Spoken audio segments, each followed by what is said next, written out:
यहाँ आपको अपडेट करेंगे। कराची किला के डिफेंस फेज 5 में वाक़े बंगले में मनशियात की काश्त का इंकिशाफ हुआ है।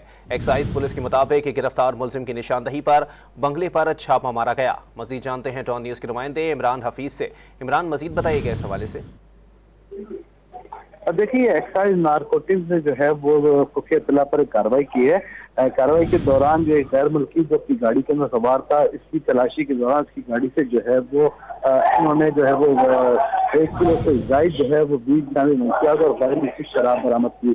जब इसको गिरफ्तारी के बाद जब तफ्तीश की गई तो उसमें जो है उसने इंकशाफ किया कि इसके जो डिफेंस फेज 5 का जिसका 810 का जो बंगला है वहां पर जो है वो मस्जिद मंशियात की और वहां पर उगाई भी जा रही है।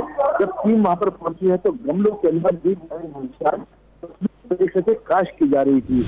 गिरोह जो है ये मंशियात जो है वो स्कूल, कॉलेजेस, यूनिवर्सिटीज और दीगर जो मकामात पर जो है जिन जगहों के ऊपर ये मंशियात सप्लाई करते थे। पकड़ी गई मंशियात और रॉ मटेरियल की मालियत करोड़ रुपए है, जिसके जब्त किए गए सामान की जो मालियत है 1 करोड़ 30 लाख रुपए है। मुलजिम का मजीद तफ्तीश की जा रही है और दीगर गिरोह के कारिंदों की गिरफ्तारी के लिए छापे मारे जा रहे हैं। जी, बहुत शुक्रिया इमरान हफीज अपडेट करने के लिए।